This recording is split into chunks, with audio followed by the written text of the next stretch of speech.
Hoje estamos recebendo aqui no Jornal Centro-Sul o padre Flávio de Souza Santiago, que é vigário paroquial em Campo Grande do Piauí, e traz uma informação muito importante para a gente, que é exatamente informações relacionadas com a carta que o Papa Francisco publicou sobre São José.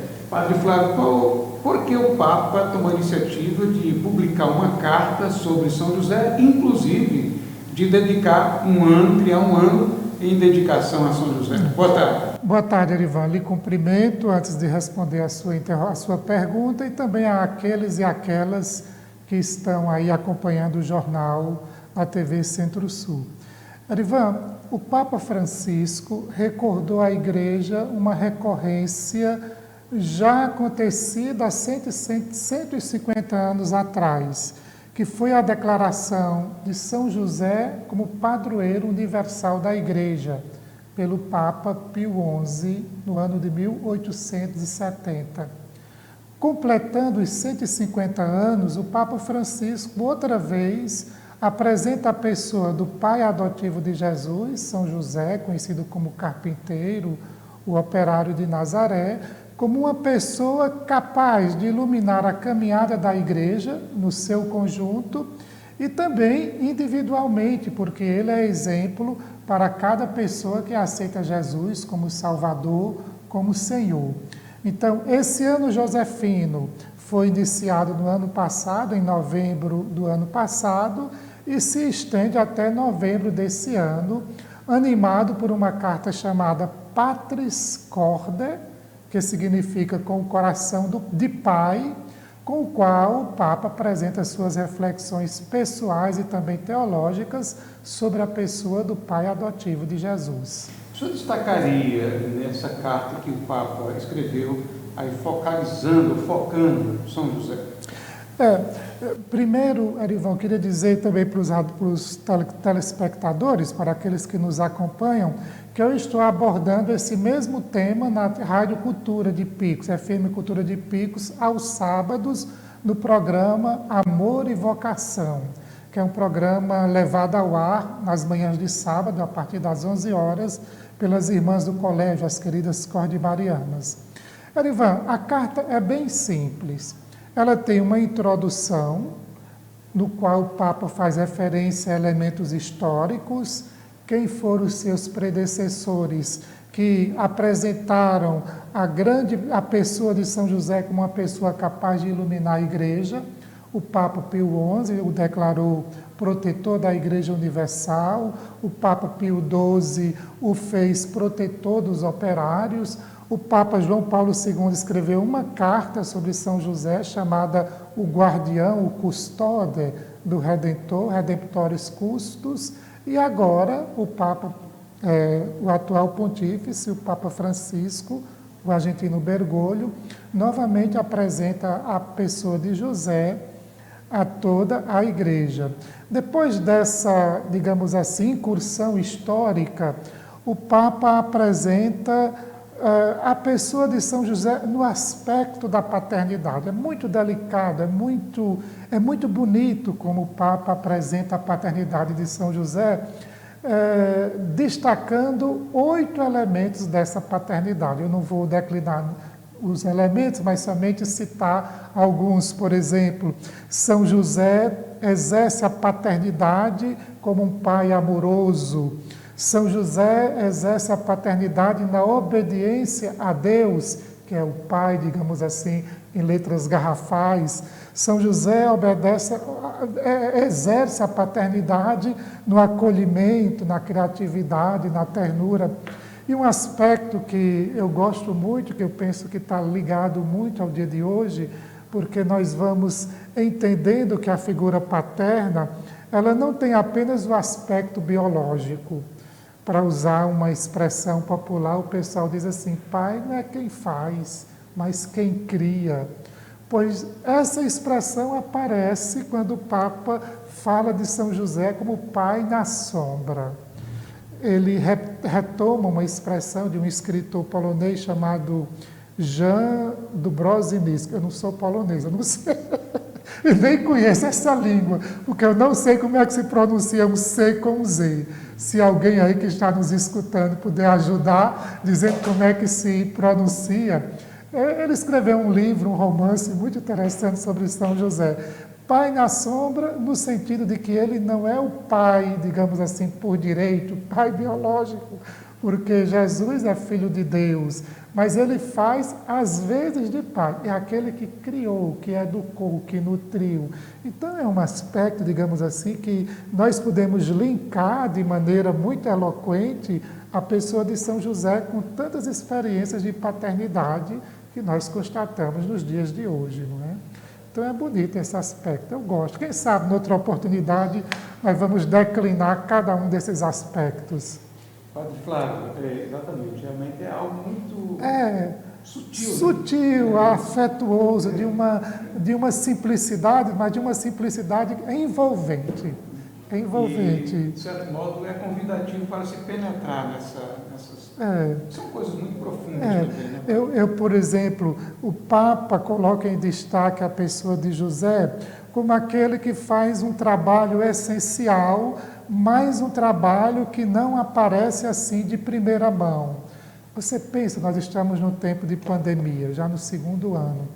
A quantidade de profissionais e trabalhadores e trabalhadoras anônimas que, exercendo no cotidiano, no dia a dia, sustentando as suas responsabilidades, favorece a vida do conjunto da sociedade. Inclusive, então, o senhor encontra uma relação entre esse jeito de São José com aquilo que fazem os operários. Os operários, as operárias do nosso... É porque São José não aparece, digamos assim, em primeiro plano no processo de educação, de nutrição, de cuidado com Jesus.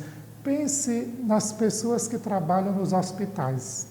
Não apenas assim os profissionais de saúde de primeira estampa, como os grandes especialistas que agora estão em evidência, sobretudo esses que tratam de vírus, de contágios, né, que tem grandes nomes no Brasil. Mas vamos pensar, por exemplo, no pessoal da limpeza. Dos hospitais. Dos centros médicos. Sem esse pessoal seria impossível cuidar das vítimas dessa pandemia. E não aparece.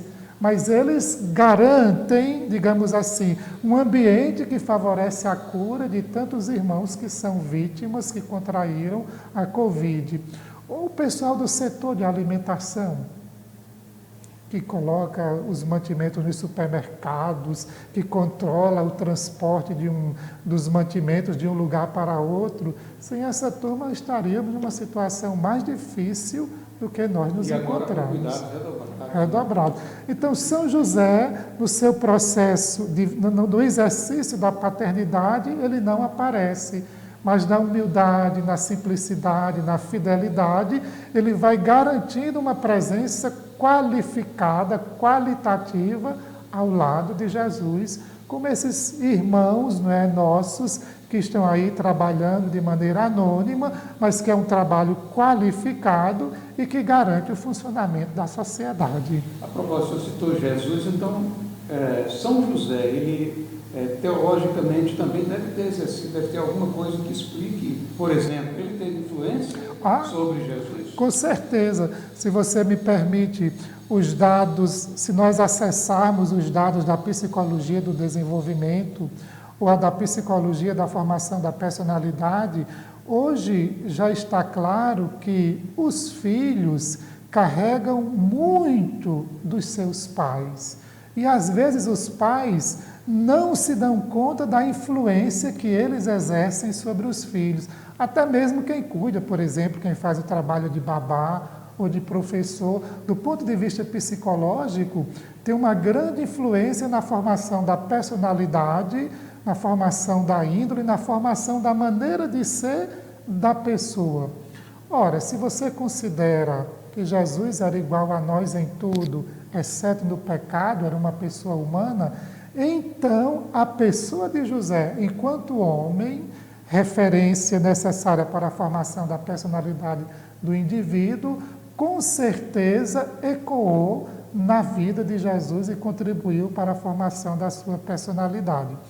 Uma coisa que eu penso, Erivan, às vezes eu me meto aí a refletir sobre os dados bíblicos, sobretudo dos evangelhos, José era carpinteiro, mas os exemplos que Jesus dá nas Sagradas Escrituras são exemplos ligados ao mundo da pesca ou ao mundo do campo, como, por exemplo, as parábolas da árvore, da semente.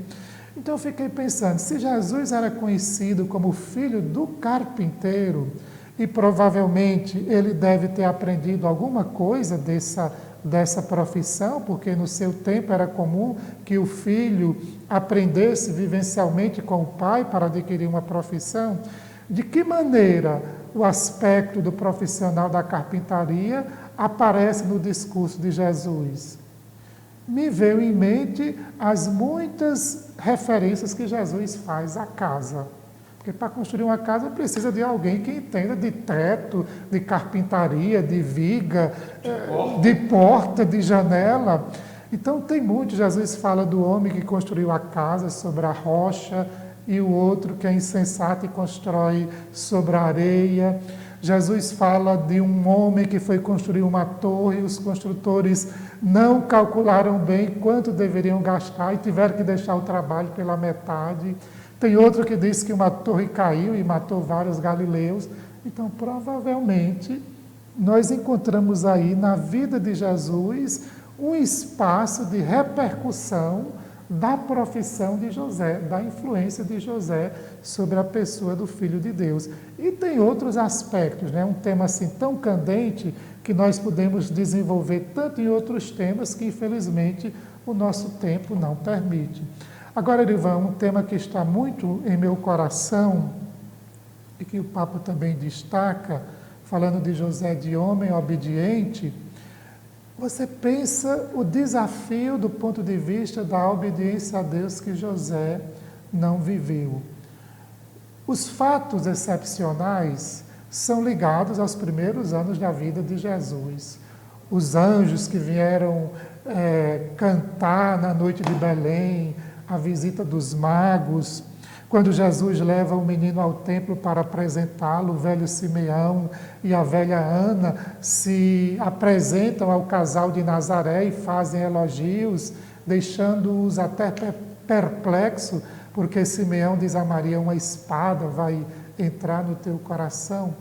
Mas passados esses momentos iniciais, e até os 12 anos, quando Lucas fala de Jesus no templo, que é a última vez que se refere ao Evangelho, depois dos 12 anos, não tem mais nenhuma comunicação.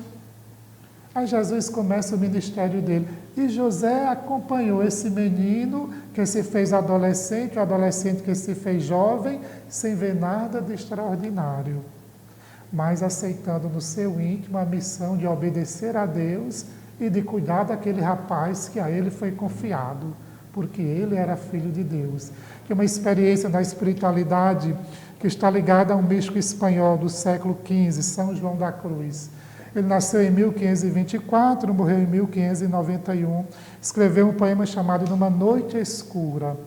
Essa noite escura é a experiência que nós vivemos no âmbito da fé de obedecer a Deus, às moções do Espírito, sem ter constatação, sem encontrar respostas. Então José viveu isso. Viveu isso e muito mais. Certamente, é bonito, é bonito. Todas essas reflexões e os fatos que são pouco narrados a respeito das intervenções de São José, mas agora vamos partir para um outro foco aqui, de maneira breve, em virtude do nosso tempo, mas o senhor, num passado não muito distante, o Padre Flávio, fez algumas também incursões aqui na situação concreta de Picos, na organização da cidade, o senhor acompanharia um pouco as ações também do Observatório Social, e ao que parece, muita coisa não mudou dali para cá, né? Exceto algumas coisas pequenas, como essa que está aqui na nossa retaguarda, a Praça Félix Pacheco, que infelizmente passou por um processo de melhoria bastante interessante. E claro que já desperta nas pessoas o interesse, as pessoas vêm visitar, a exemplo do que aconteceu com a Josinho Ferreira, que não está no mesmo estado em que se encontra a Praça Félix Pacheco. Mas então, Padre Flávio, Picos é uma cidade que atravessa aí os tempos e as coisas vão acontecendo, parece assim, de maneira um tanto quanto desorganizada, né? E as demandas, elas continuam a exigir muito, né? Daqueles que moram aqui e também dos administradores. O que o senhor pode colocar para nós acerca do que mudou, por exemplo, daquele momento em que o senhor estava atuando mais, o senhor era pároco aqui no Junco, né? Depois eu tive um tempo na Itália, retornei. O que o senhor percebeu de mudança nesse tempo aí? Erivan, você me linka, né, me liga com um passado recente que eu vivi, do qual você foi testemunha, por causa das minhas intervenções sobre os problemas da cidade através da cultura, onde você deu uma grande colaboração a esse veículo de comunicação que tanto bem faz a nossa cidade. Agora nos encontramos de novo nesta bancada da TV Centro-Sul. Primeiro, é inegável a vivacidade e a pujança da cidade de Picos. Vi ao centro de Picos durante a semana, você encontra uma cidade em ebulição. As ruas cheias, o trânsito muito lento, às vezes até lhe enerva, porque esse trânsito não flui. Então, isso é um elemento que revela a índole, não digo de todos os picoenses, mas de muitos picoenses que dão a vida por essa cidade, que tem espírito de empreendedor. São pessoas capazes de contribuir com o incremento econômico, social da cidade. Sobretudo na área da saúde, nós temos assistido investimentos maciços para oferecer serviços de qualidade à população, embora que tem que se pagar por esse serviço, nem toda a população pode ter acesso, mas não deixa de impressionar a qualidade do polo médico de Picos. Eu penso que é uma referência para o Estado e talvez até para outras cidades do Nordeste, como do nosso Ceará, do Pernambuco, que diariamente chega a Picos. Então, uma cidade viva, pujante, uma cidade cujos habitantes, ou uma parte dos habitantes, possui um espírito empreendedor e que contribui para o incremento da cidade. Por outro lado, Erivan, nós sentimos e constatamos a persistência de uma insuficiência da atuação do poder público, sobretudo da gestão municipal e daquela estadual. A cidade cresce, mas não são desenvolvidos projetos que favoreçam o crescimento da sociedade. Padecemos de problemas crônicos, cito alguns que também foram temas até de nossas conversações. Problemas de mobilidade, problemas de saúde, problemas de segurança, seja dos indivíduos, como, por exemplo, problema de segurança no trânsito. Eu lhe dou um exemplo crônico, de um problema crônico que parece que não tem solução. As margens da BR-316. O fluxo de veículos no sentido Picos-Teresina ou Teresina-Marcolândia, para sair do estado e entrar no Pernambuco, é uma coisa impressionante nas primeiras horas do dia. Eu moro em Campo Grande e quando retorno, entre 4 e 7 da noite, se tem que dirigir com bastante cuidado, porque a quantidade de caminhões impressiona. Mas não apenas as margens da BR-416 receberam a atenção que reclamam. Ela é esburacada, perigosa, intrafegável, um fluxo de veículos e motocicletas e também de pedestres indisciplinado. Você vê e, de repente, pode encontrar alguém na contramão, não é? Não resolve estar com 3, 4 anos, 5 anos. Foi feito um processo de melhoramento aqui da ponte até a confluência com a BR-407, que leva para o Pernambuco através de Petrolina. Mas não tem faixa de sinalização, não tem placas de indicação. Falta os equipamentos básicos. Uma cidade que cresce, mas não tem intervenção no fluxo da cidade. Pense que a Universidade Federal foi instalada na confluência da BR-316 com a 407.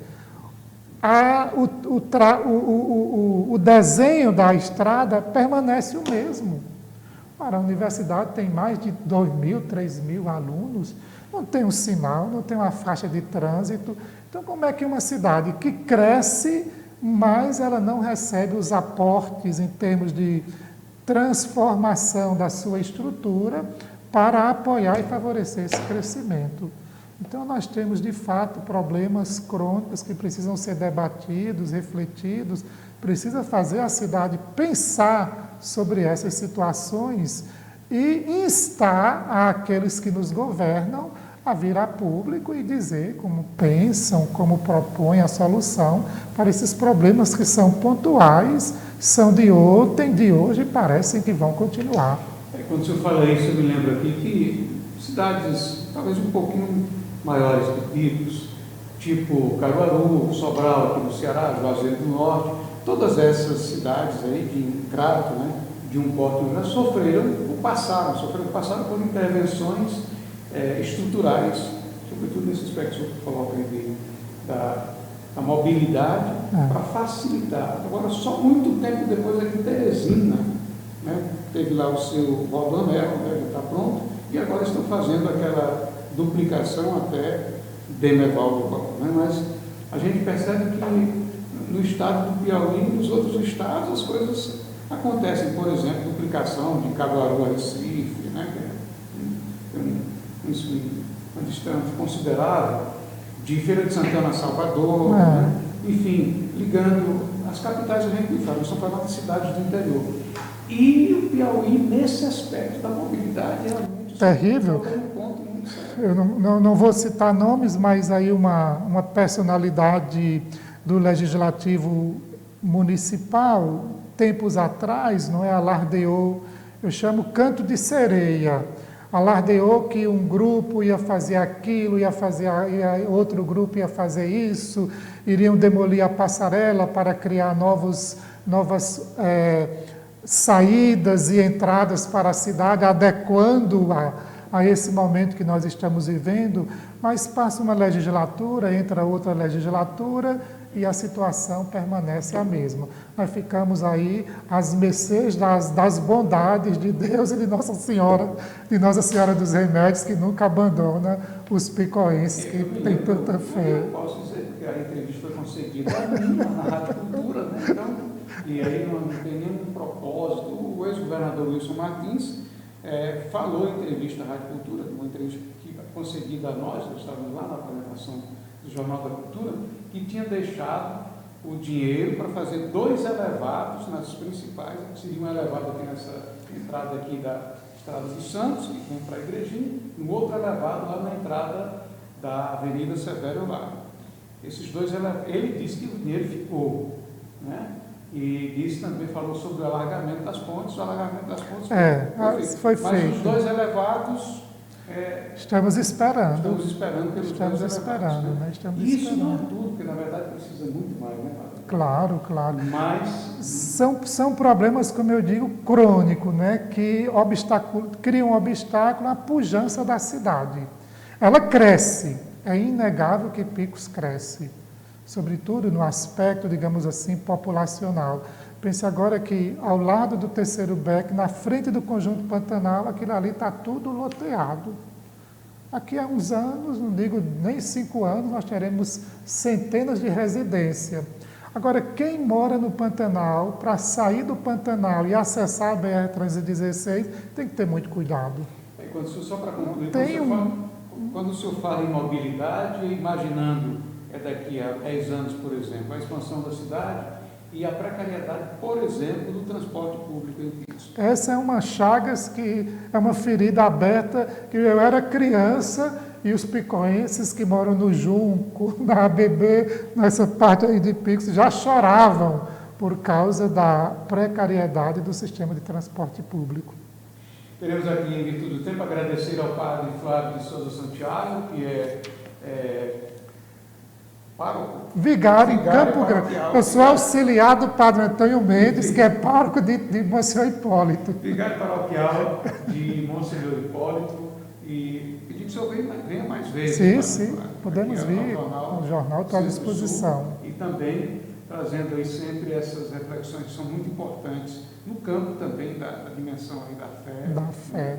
Para que a gente possa, quem sabe, descobrir caminhos que nos levem à superação dessas situações que são desafiadoras de longo tempo. Sim, mas precisa falar. Se nós não falarmos, não abordarmos essas situações, não é? Como é que fica? Falar, refletir e propor alternativas, como nós queremos contribuir como grupo da TV Centro-Sul, não é? Para enriquecer ainda mais essa cidade, não é? Que tem nos acolhido e permite que nós vivemos. Nós queremos é o bem. Agora, o bem se faz também construindo debates, criando espaços de diálogo. Foi um prazer, Ivan. Pois eu volto. Gostei do seu convite. Agradecemos mais uma vez aqui ao Padre Flávio de Souza Santiago, que é vigário paroquial lá de Campo Grande do Piauí. Aqui a aproximadamente 40 quilômetros. Você é sempre bem-vindo, Padre. Obrigado.